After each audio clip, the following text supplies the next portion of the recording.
गावखौ बिजिरनानै लानो हायाब्ला गोग्गो लामायाव आगान सुरलांनो हानाय नङा।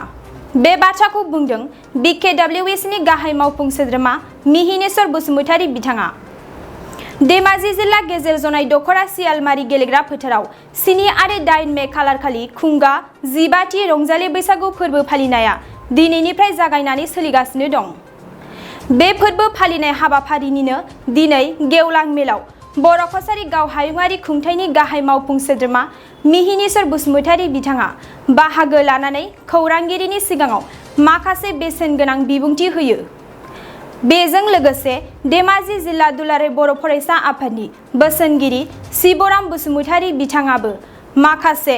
आथिखालाव थाद'नाय गैयै सोलिबाय थानाय समाजनि जेंनाखौ लानानै खौरांगिरिनि सिगाङाव बेसेन गोसा बाथ्रा बुंथिदों। मोखां बिजाबनि गेजेरजों मेसेन्जार गेलेनानै दानि बांसिन हिन्जाव खारनाय थासारिया सोमजिगासिनो दं। दिनैहाय बावहाय गेजेर जनाय दखरानि सिङाव सियालमारि गामिनि बे गेलेग्रा फोथाराव साननैनि हाबाफारि लानानै 15थि बोसोरारि रंजालि बैसागु फोरबो जि खुंनाय जादों फालिनाय जादों। बेवहाय फैनो मोननानै आरो आंखौ गाहाय आलासिजों लेंहरनायाव आङो बर' कछारी मोनसे गावारि खुंथायनि जानानै गोजोननाय मोननायखौ जोबोद गोजोननाय मोननायखौ फोरमायग्रोबाय। नोंथांमोननि बे खौरां बिजोंनि दारैहाय आं बेखौनो बुंनो लुबैगोन जे नोंगौ बैसागुआ बर' हारिनि एंगारनो हायै मोनसे फोरबो, रंजानाय फोरबो। बे फोरबोखौ जोङो गोदोनिफ्राय रंजाबोदों, दिनैबो रंजादों, इयुनावबो रंजाहैनांगोन। नाथाय बाथ्रा बेल' जोंनि बर'नि आंगोथि दामजुफोर खाम, जथा, सेरजा, सिफुं आरो गंगोनानि रिंनाय रैसुमै देंखोजों जोङो गोदोनिफ्राय रंजाबोदों, दिनैबो रंजानांगोन, इयुनावबो रंजालांगोन। बर'नि आंगोथि जि जोंनि दामजुफोर दङ, दामनाय देनाय खननाय मोसानाय, बेखौ जों हमथानांगोन। दिनैनि गोदान जोलैफ्रा मुगाया सोलायबाय नंगौ, गोदान सोदोमस्रिम बारा नांबाय नंगौ, नाथाय बिब्दि होननानै बांद्राय गोदाननि फारसे गुबुननिखौ जोङो मोजां होननानै होसोनो थांनायावबो बावहायबो जोंहा गिनांगौ दङ। ओंखायनो गावनिया जिहेतु जोंहा बर'आ गावनिनो आंगो,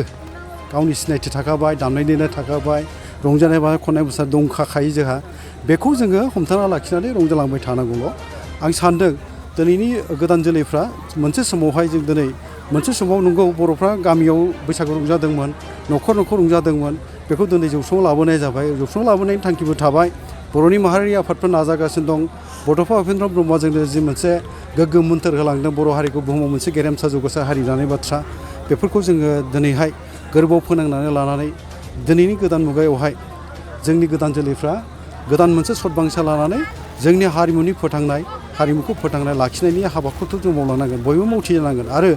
आं नैबेखौ खावलायनो लुबैगोन, जोङो जेरैखि जाया जायखि थासारियावनो थाङाथों मानो, गोबां जोङो गोब्राब जारला सहायबोनांबाय, सहायदोंबो, जोङो सैज्य खालामबोबाय। सोमावसारनायनि गेजेरजों जोङो गोबां आंगोखौबो खोमाना लाबोबाय। दिनै बर'आ मोनफैबाय, माबा मोनसे खुंथाय जोंनि आखायाव दिनै दंसै। आसामावनो मोननै खुंथाय जोंहा खाबु दङ दा, BTC आरो BKWSC। बेनि गेजेरजों बर'फोरखौ जोङो मा नायनो हाया बेखौ जोङो आइ आफा रायजो राजा गोरों गोराफोरजों माहारि आफादफोरजों रायज्लायनानै जों हाबा मावलांनांगोन, मावलांखानांगोनबो। आरो बेखौ आं बुंनो लुबैगोन, जोङो गोब्राब थासारियाव गोबां जोङो सात जारला सैनांदोंबाबो जिउ लामायाव, जिउ खांनायाव, संसार जानायाव जोङो अखा बांखा बारहुंखा लोगो मोनोब्लाबो जिउ लामायावहाय जोंनि गथ' गथायफोर दिनै जोङो बोथिसे मोनजादों, गाबोन बोथिसे मोनजायाखै, बेबायदि थासारिनि गेजेरावबो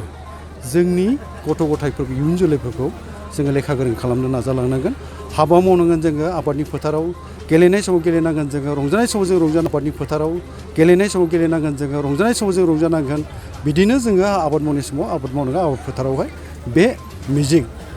बे गोदान मोनसे दिनैनि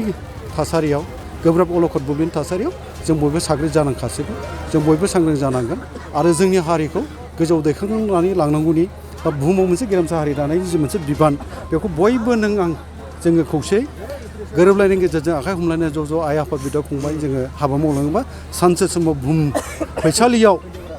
फैसालिसिम जोंनि बर' हारिमुखौ जों लांनो हागोन आरो बर' हारिखौबो बुहुमाव जों मोनसे गेरेमसा हारि महरै दाहैनो हागोन। बे मिजिंआ जोंहा दं।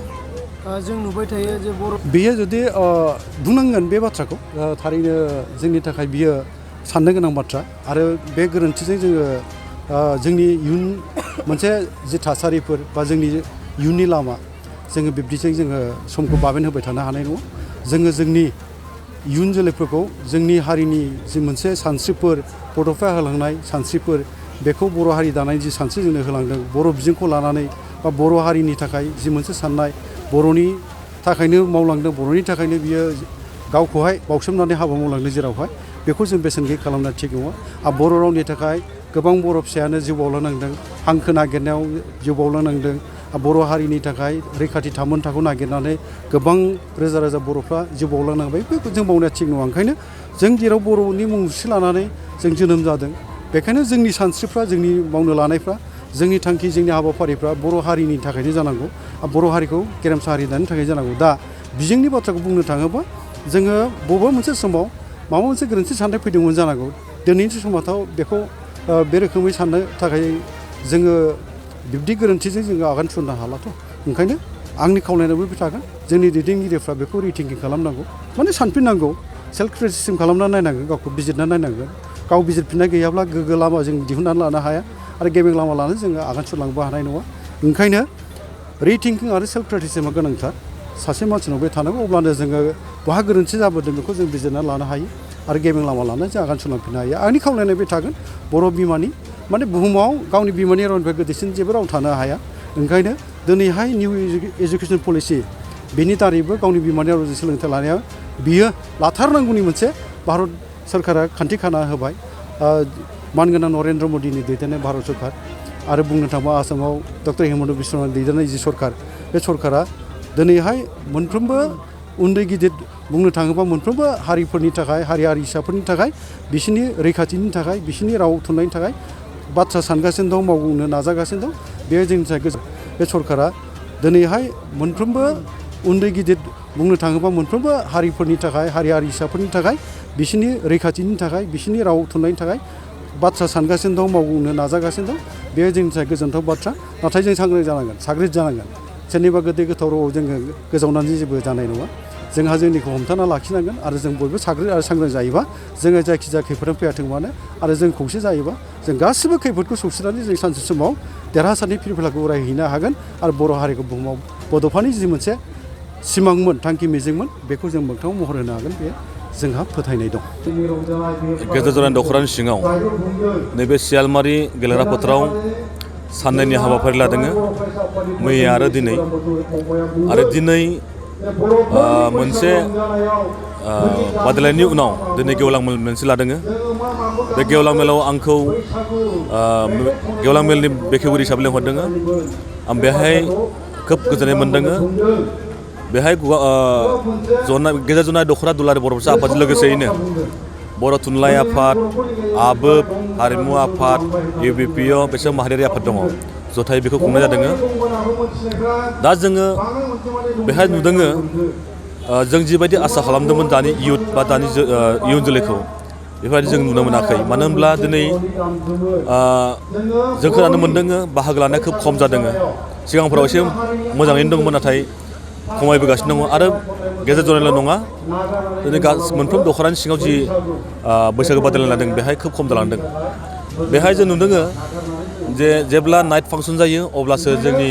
इयुथफोरा गोबां जुमाय लोंनानै खोब रंजानायखौ जों नुदों नाथायबा बिनि सिगाङाव बैसागु रंजानायाव बा बैसागु मोसानायाव मोसानाय बादायलायनायफ्राव खोब खम बे मोनसे जोंनि थाखाय बिराद गाज्रि मोनसे सिनारि दा बेखौ जों मा खालामगोन दा बेखायनो बिनि सायाव जों खोब नोजोर होनांगौ दङ मोनफ्रोम आफादजों लोगोसे सांग्रां सुबुंफोरा बर' सुबुंफोरा बिनि सायाव नोजोर होनांगौ दङ फैबाय थानाय समाव बेखौ लानानै जों मा खालामनो हायो दा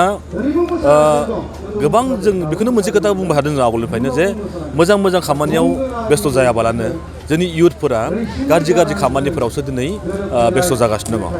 दिनै जों नुबोदों आंबो प्रेक्टिकेलि नुबोदों गामि ओनसोलफोरावबो बैसागो मोसानो थाखाय रिहार्सेल खालामो जोङो नाथाय बेहाय खालामनो फैया लाजिनाय फैयो गामसा गाननोनो रोङा दिनैनि इयुथ जोलैफोरा खर'आव दिनै आर'नाइ खानो रोङा बैसागु खदमा माबायदि मोसायो आखाइखौ बोरै सिबो बेखौनो दानि इयुथफ्रा रोङा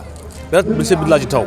बेखौ लानानै जों फिउचाराव जों बर' हारिखौ जों बोरै दागोन दा गेरेमसा माहारिखौ जों बोरै दागोन बे मोनसे सानथावना जादों दा जोंनाव मोसानायखौ जों नुदों देमसि मोसानाया मा बिनि बाहागो मिथिया बैसागु मोसानाया मा बेखौ बाहागोखौ मोजां मिथिया मेथाइआ माबायदि दाबो मोजाङै स्पस्थ'यै रोखायै मिथिया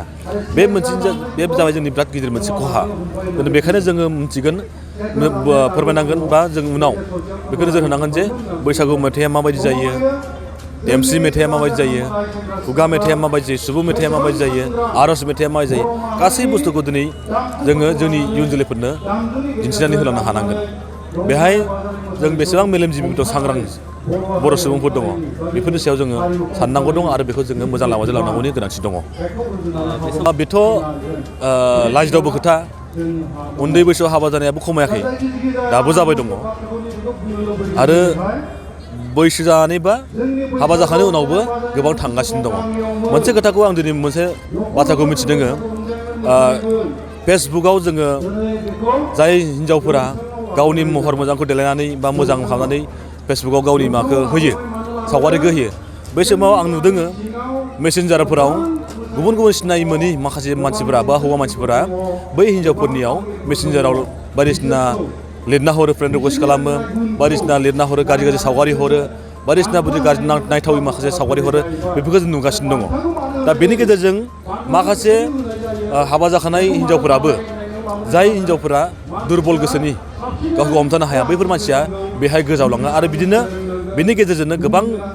बर' हिन्जावफोरा मिन्थिया हसे साननो हायियाव बिदिनो लांजादों गुबुन गुबुन जायगायाव दा जों नुदों प्रेक्टिकेलि जोंनि बे हालामाव जे सोरबा सिनाय मोनि मानसिफोरजों थांनानै सोरबा बेंगालर गुजरात गोबां जायगायाव लांजादों दा दिनै हालाय हाफाय जादों गथ' उन्दै आहार जानाय दङ उन्दै उन्दै बैसोनि गथ' दङ बेखौ लानानै बेखौ गालांनानै गुबुन जायगायाव थांदों हालाय हाफाय बेफोरखौ दिनै गोबां जायगायाव फानहैदों बेखायनो आं बे नोंथांमोननि बे निउस चेनेलनि खावलायगोन जे